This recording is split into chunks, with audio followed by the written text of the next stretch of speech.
अस्सलामु अलैकुम वरहमतुल्लाहि वबरकातुहू। दोस्तों, आज हम नमाज में होने वाली एक गलती के बारे में बात करेंगे। एक ऐसी गलती जिससे हमने बहुत सारे नमाजियों को गलती करते हुए देखा है। वो गलती क्या है? सबसे पहले आप ये समझ लीजिए कि नमाज में कुछ चीज़ें फ़र्ज़ होती हैं और कुछ वाजिब होती हैं, कुछ सुन्नत होती हैं, कुछ मुस्तहब होती हैं।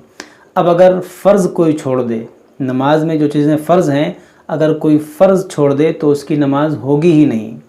और कोई वाजिब छोड़ दे तो इसकी दो सूरतें होती हैं। अगर कोई वाजिब जानबूझकर छोड़ दे तो उसकी नमाज उसके ऊपर वाजिबुल इयादा हो जाएगी, यानी कि उसको ये नमाज दोबारा पढ़ना उसके ऊपर वाजिब हो जाएगा।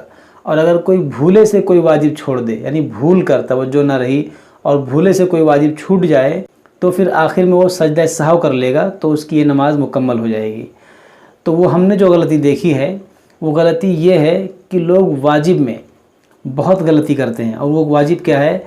जैसे कि जब रुकू में जाते हैं, तो सीधा खड़े भी नहीं होते हैं, तुरंत सजदे में चले जाते हैं। और इसी तरह से जब सजदे में जाते हैं तो सजदे से जब उठते हैं तो सीधा बैठते भी नहीं हैं, तुरंत दूसरे सजदे में चले जाते हैं। तो याद रखिए कि नमाज में तादील अरकान वाजिब है। तादील अरकान का मतलब ये होता है कि नमाज में जो रुकन है उन्हें बहुत ही इत्मीनान, बहुत ही सुकून के साथ अदा किया जाए।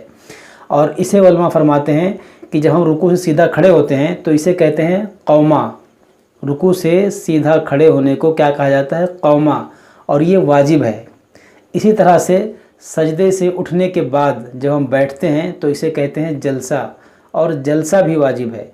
और कौमा और जलसा में कम से कम एक बार सुबहानल्लाह कहने की मिक़दार रुकना वाजिब है।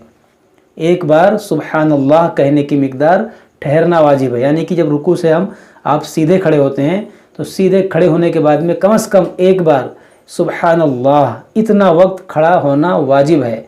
अगर कोई इतना वक्त खड़ा ना हो, रुकू में जाने के बाद में सीधा खड़ा भी नहीं हुआ, सजदे में चला गया। इसी तरह सजदे में जाने के बाद में जब बैठा तो सीधा बैठा ही नहीं, दूसरे सजदे में चला गया, तो याद रखिए ये इसने वाजिब तर्क कर दिया।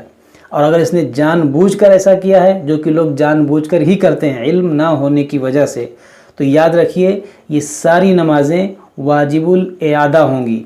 यानी इन सारी नमाज़ों को आपको दोबारा पढ़ना होगा। और अगर भूले से कोई इस तरह कर दे, यानी तवज्जो ना रहे, सीधा खड़ा ना हुआ और रुकू में चला गया, सजदे में चला गया, अगर भूले से ये गलती हुई है तो फिर आखिर में सजदे सहव करेगा। और अगर जानबूझकर इस तरह आपने किया है तो आपकी नमाज़ें वाजिबुल इयादा होंगी। तो मुझे उम्मीद है कि आपके समझ में ये मसला आ गया होगा। अगर आपसे भी ये गलती हुई है आज से पहले, तो अल्लाह तबारक व तआला की बारगाह में तौबा करें और जितनी नमाज़ें इस तरह आपने पढ़ी हैं उन सबको आहिस्ता आहिस्ता करके लौटा लिया जाए, यानी उन्हें दोबारा पढ़ लें। और आप लोगों से गुजारिश करूँगा कि हमारे इस वीडियो को ज़्यादा से ज़्यादा लोगों तक शेयर करें, पहुँचाएँ। हो सकता है कि बहुत सारे लोग ये गलतियाँ कर रहे हों और आपके शेयर की वजह से किसी एक की भी ये गलती सही हो जाएगी, तो नमाज वो पढ़ेगा, सवाब आपको मिलेगा। आज के लिए दोस्तों इतना ही। हम फिर मिलेंगे अगली वीडियो में किसी नए मसले को लेकर। जब तक आप लोग अपना ख्याल रखें। अस्सलामु अलैकुम वरहमतुल्लाहि वबरकातुहू।